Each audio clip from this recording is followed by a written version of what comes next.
In this video, I'm going to show you how you can update your ClickUp AI app.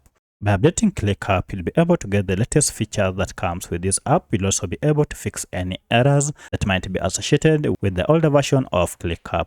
If you find this video helpful, I'll kindly request that you support me by liking the video and also by subscribing to this channel. Alright, so for us to do this, we need to go ahead and access this app through Google Play Store or App Store and find out if we have an update. For my case, I'm on Android, and therefore I'll go ahead and go to Play Store here. And from Play Store, I'll go ahead and tap on search bar here to search it.